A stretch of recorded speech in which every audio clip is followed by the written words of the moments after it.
Bonjour, j'ai le plaisir de vous présenter le corrigé d'un croquis de géographie dont le sujet est la Guadeloupe, mise en valeur des milieux entre risque et protection. Alors évidemment, on clique sur la petite main ici en bas à droite. Là, vous avez non pas une publicité, mais un normographe. Pour tous les croquis, les schémas de géographie, je vous conseille très fortement, puisque je ne peux pas vous l'imposer, je vous conseille donc très fortement l'utilisation d'un normographe. De préférence, le minigraphe. Pourquoi? Parce qu'il est 100% français et qu'en plus, il a été conçu spécialement pour les croquis et les schémas de géographie. Vous avez compris? Un normographe, de préférence le minigraphe. On poursuit. Là, vous avez un texte. Oui, c'est un croquis à partir d'un texte puisque les nouvelles directives souhaitent que les élèves produisent des croquis de géographie à partir d'un texte. Inutile de le lire, vous l'avez déjà lu parce que vous avez téléchargé le PDF sur lequel se trouve l'exercice que vous devez faire avant de voir le corrigé. C'est ça l'objet. On fait l'exercice et on regarde après si on a fait juste avec le corrigé. Ça s'appelle une auto-correction. Et bien, puisque vous l'avez fait, on va passer à cette auto-correction. Alors voilà le logiciel, l'écran de l'auto-correction de ce croquis de géographie. Alors pour celles et ceux qui nous rejoignent pour la première fois, un rapide petit tour du propriétaire pour savoir où ils mettent leurs pieds. Alors vous avez en haut à gauche ici une question. C'est un copier-coller de la question du PDF. Même numérotation, ici vous avez 1, donc c'est la première question. Il n'y a pas de différence. D'où, je disais, vous avez déjà travaillé, donc logiquement, il est même inutile de lire cette question entièrement. Juste un peu la survoler, vous la connaissez déjà. Sur votre droite, en revanche, vous avez des figurés.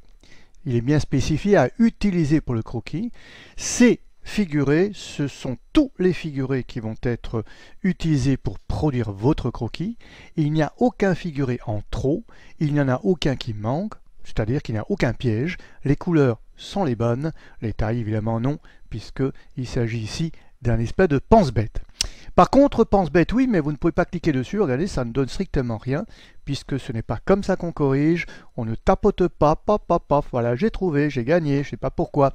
Non, on réfléchit dans une autocorrection.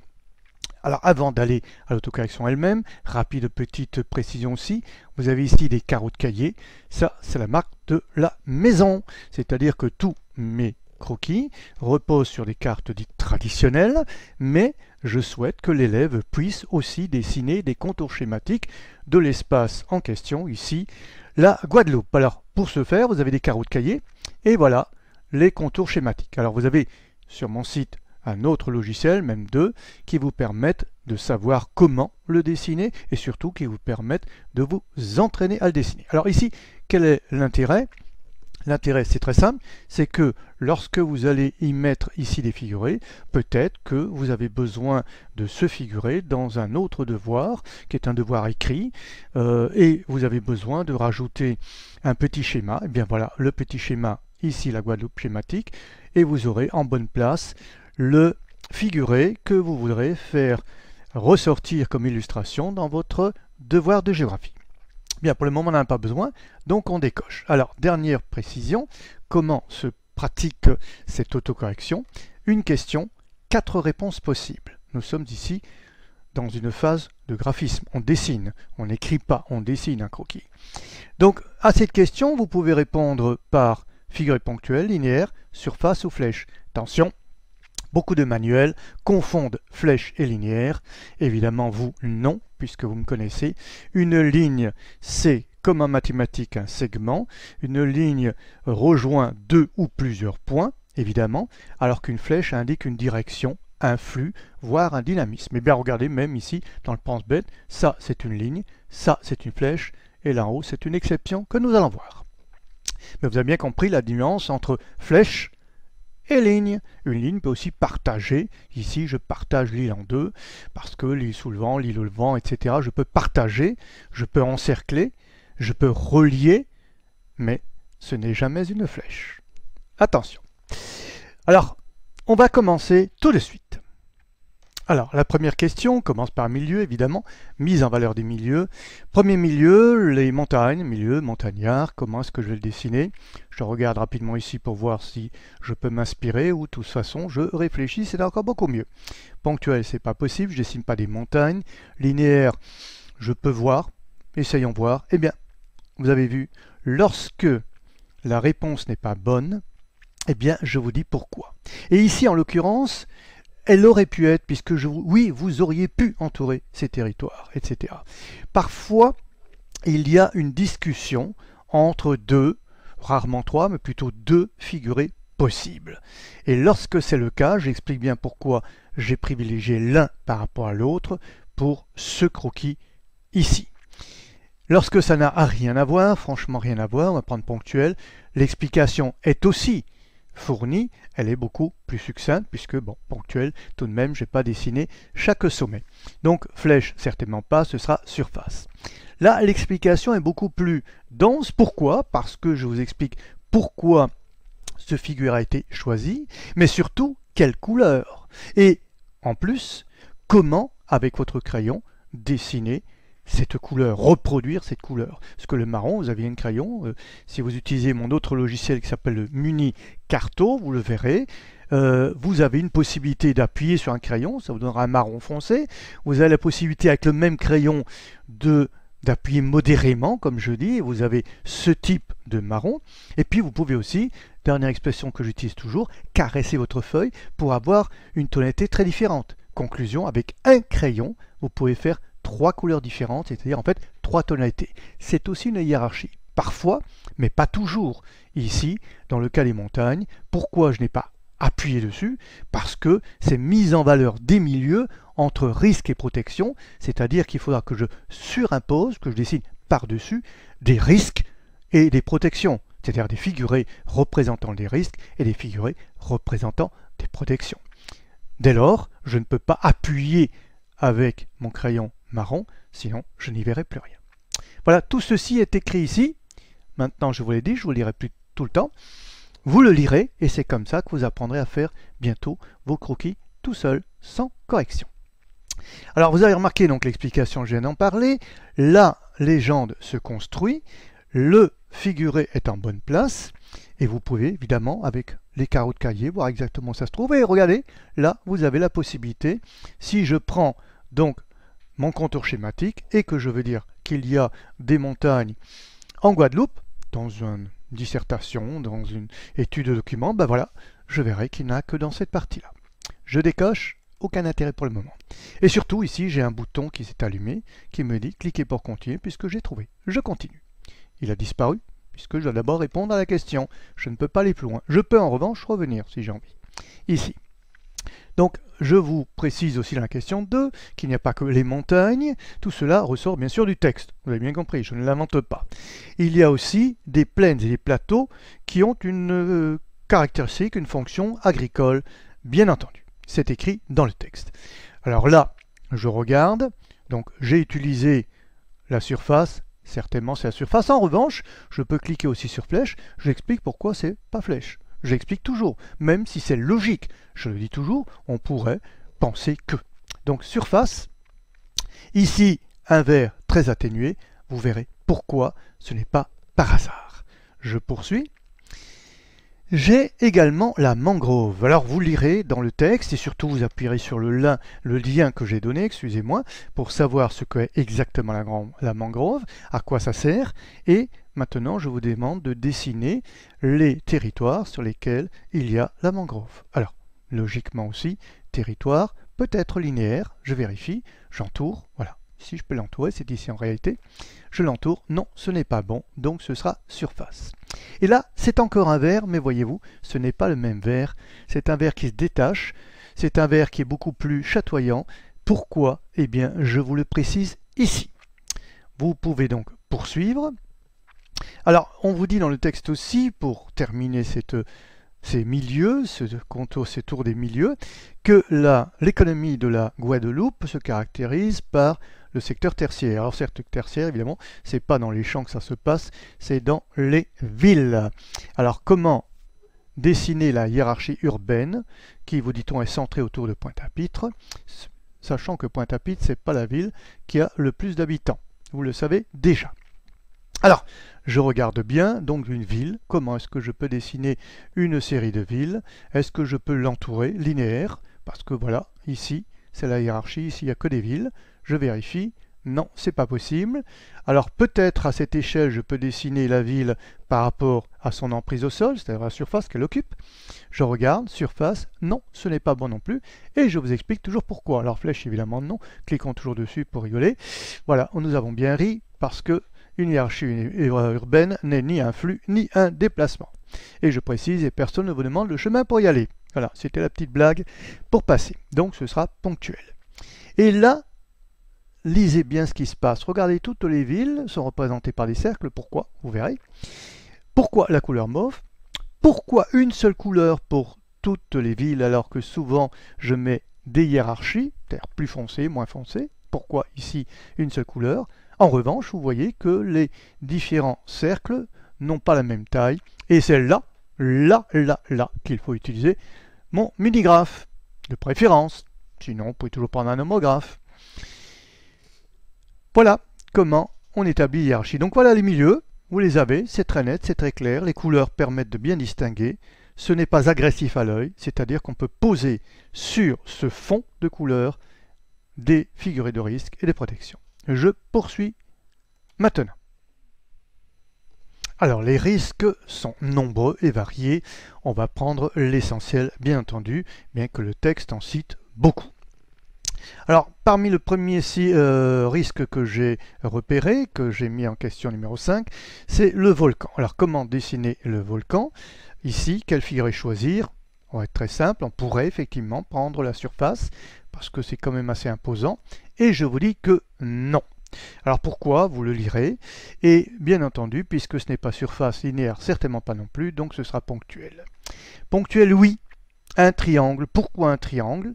Parce que, je ne vous dis pas, c'est écrit ici. Pourquoi rouge? Là, vous avez certainement compris.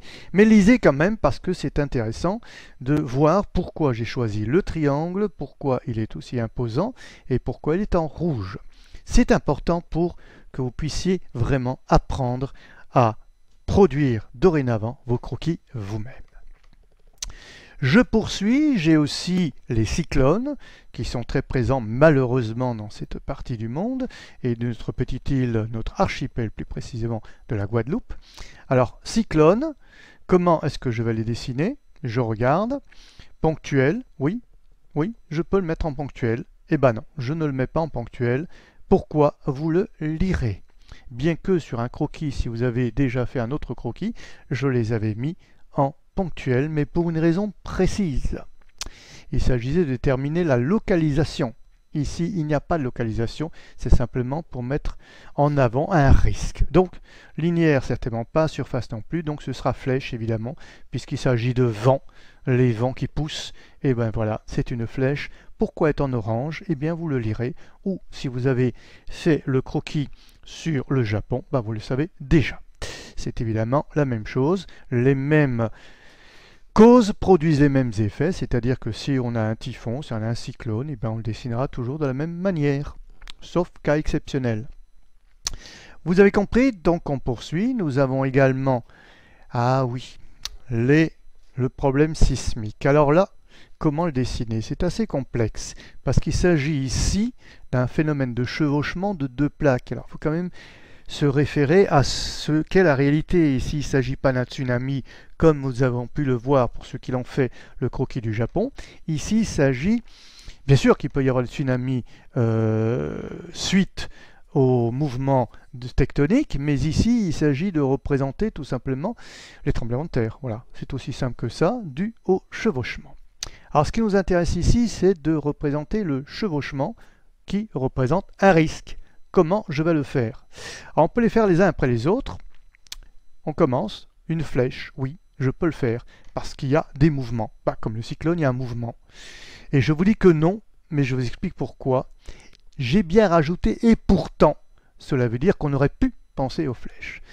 Les surfaces aussi, parce que les deux plaques, et je vous dis non. Pourquoi c'est non? Parce que j'aurais pu dessiner deux plaques, ça aurait fait surface, j'ai dit non. Ponctuel, oui, parce qu'il y a des endroits où il y a plus de séismes que d'autres, l'épicentre, et je vous dis non aussi, je rajoute, et pourtant. Vous voyez que pour cette question, on aurait pu finalement choisir tous les 4. Et j'en ai éliminé 3, évidemment pour garder le 4e, mais je vous explique chaque fois pourquoi je l'ai éliminé. Pourquoi, vous le lirez et vous aurez compris. Alors, il ne reste plus que le linéaire, et là, grande explication pourquoi ce linéaire. Alors, vous me direz, non, non, non, il y a des flèches. Eh oui, il y a des flèches. Mais souvent, j'ai des lignes avec des flèches, parce que ici, il s'agit de mettre en avant le linéaire. La flèche n'est que pour montrer les mouvements dans un sens ou dans l'autre. Vous avez ça notamment pour les... Non, je ne vous le dis pas. Vous chercherez vous-même sur mes croquis. On l'a souvent. Et vous avez travaillé avec des croquis, vous le savez. Vous n'avez pas travaillé, vous allez le découvrir plus tard. Il y a parfois donc des lignes avec des flèches. Mais ce sont toujours des figurés linéaires parce que ce qui prime ici, c'est la ligne. Alors, aussi, vous avez 2 couleurs. Noir et gris. Pourquoi? Vous le lirez. Les flèches grises vont avec la ligne grise. Les flèches noires vont avec la ligne noire. Regardez, quand même, très simplement, ça représente un danger. Un danger qui vient d'ici. Oui, effectivement, les 2 plaques sont ici et ne sont pas là. Donc déjà, il y a une précision géographique, l'endroit où se trouvent les plaques, et ce figuré linéaire montre bien un danger par sa couleur, par son dessin.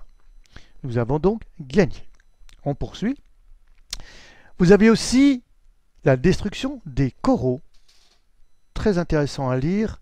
Cliquez sur le lien que je vous donne et vous verrez que cette destruction est grave, mais la préservation des coraux est importante. Donc comment est-ce que je vais dessiner cette destruction? Là, il s'agit d'espaces où il y a des coraux qui sont détruits. Comment je vais le dessiner? Alors je sais bien qu'il n'y a plus de flèches, il y a encore du linéaire, il y a encore du ponctuel et encore du surface. Alors, tentons le linéaire. Ce n'est pas bon, je vous explique pourquoi. Ici, il s'agissait du ponctuel. Le linéaire, ce n'est pas bon non plus. Et voilà, vous le lirez. Donc, je tape sur surface, c'est le bon. Là, j'ai fait un peu au hasard, comme ferait l'élève qui n'a pas trop réfléchi. En fait, pourquoi? Parce que il s'agit... Vous le lirez. Vous le lirez. Et regardez bien la couleur. Alors, elle est un peu rouge parce que dans mon boîte de crayon couleur, j'ai pas tellement le choix. En fait, c'est la couleur corail. C'est la couleur corail, donc prenez rouge, vous appuyez légèrement, ça vous donne la couleur corail. La couleur corail, c'est un espèce de rose. Et à moins que vous ayez du rose dans la boîte, vous prenez du rose. Exceptionnellement, bien qu'en principe, j'aime pas le rose, mais ici, c'est la couleur corail. Pourquoi ce sont des hachures? Vous le lirez. Je poursuis. Vous avez aussi, cette fois-ci, l'homme qui laisse son empreinte. Alors déjà, il a construit un port pour les échanges. Comment est-ce que je vais représenter ce port? Ici, je n'ai plus de linéaire. Si, j'en ai un, il me reste celui-là. Je n'ai plus de flèches, j'ai encore des surfaces et j'ai des ponctuels. Mais un port, en fait, c'est quelque chose qui est un endroit précis, comme une ville. Donc ce sera du ponctuel. Et regardez bien, là aussi, il y a une flèche, mais c'est pour indiquer quoi? Les échanges, tout simplement.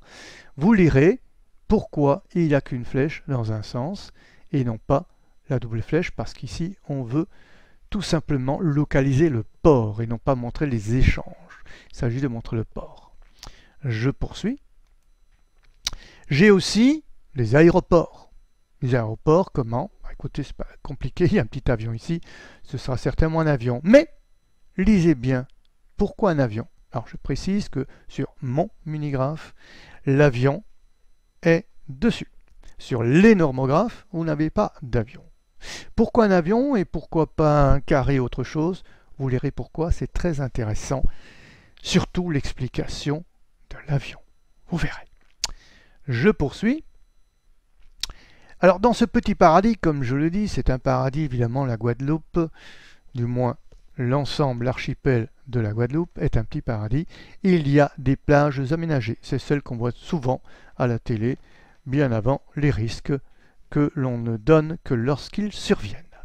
Alors comment je vais dessiner ces plages aménagées? Évidemment, il n'y a plus de ponctuel, sinon que certains ont pu penser un petit parasol. Alors voyons quand même voir ponctuel. Non, pas de ponctuel, pas de parasol. Des flèches certainement pas. Linéaire, oui. Surface, oui. Les plages, surface, non. Pourquoi pas surface? C'est inscrit, vous le lirez. Il n'y a pas marqué pourtant, parce que là, on ne peut pas se tromper. Donc, ce sera forcément linéaire.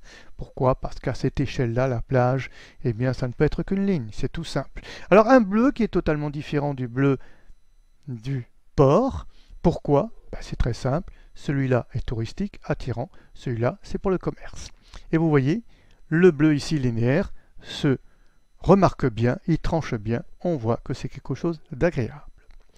Je poursuis et j'en arrive enfin au parc national, qui est ma dernière question. Il y a un parc national. Comment je vais le dessiner? Ah non, l'élève qui est là, qui lève son doigt, qui jusque-là ne disait rien, a compris. Il n'y a plus qu'un seul figuré qui n'a pas été utilisé. Donc, il se trouve dans surface et surface. Oui, mais quand même, ici, on aurait pu en choisir d'autres. Donc, moi, je vous conseille dans ce cas-là, même si c'est une déduction évidente, nous ne sommes pas là pour cliquer juste pour le simple plaisir de cliquer. Regardez quand même, un parc, on aurait pu l'entourer en linéaire.